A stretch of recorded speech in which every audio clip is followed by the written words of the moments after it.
Брэст – асаблівы месца, дзе пачалася вайна і нарадзілася перамога. Сюды мастак-баталіст Уладзімір Сайко намагаецца прыязджаць як мага часцей. Нярэдка яго можна сустрэць і на Савецкай, дзе ён малюе партрэты прахожых. Сёлета напярэдадні Дня памяці і смутку творца адкрыў персанальную выставу «Баталіі над Богам».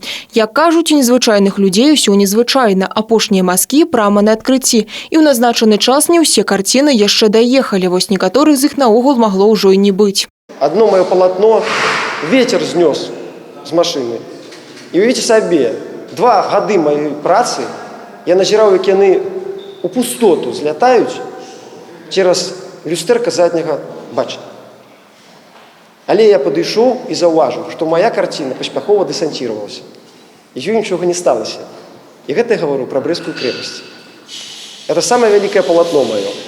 Памер 1,8 на 3,5 метры. Тут адлюстравана больш за 20 абаронцаў Брэсцкай крэпасці. Мастак-баталіст, але па натуры пацыфіст, і таму галоўнае для Уладзіміра Сайко перадаць сэнс пакут вайны, каб такое ніколі не паўтаралася. Баталістам быць – это не просто маляваць там салдат, за імі краявіды, можа які натюрморт ці што яшчэ, это просто аб'яднуе ўсе жанры. Это патрэбна быць моцным характарам. Баталіст павінен праходзіць через выпрабаванні. Мастак выкрывае ўнутраны свет, можа, ну і так, но я не гэтым жыву. Мне галоўнае, каб мои творы вымусілі задумацца. Дзесьці падлячыцца ад нейкіх трывог ці што.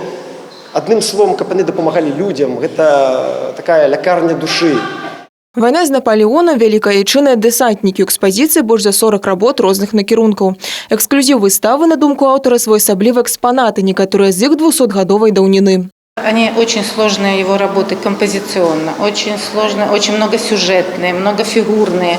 Это как бы достойно уважения. У Владимира есть своя школа, где он обучает молодых людей тоже написанию картин в технике батальной живописи и не только. Пазнаёміцца з выставай «Баталіі над Богам» можна до 5 ліпеня. Ганна Буйкевіч, Тэхран Акапян, тэлерадыёкампанія «Брэст».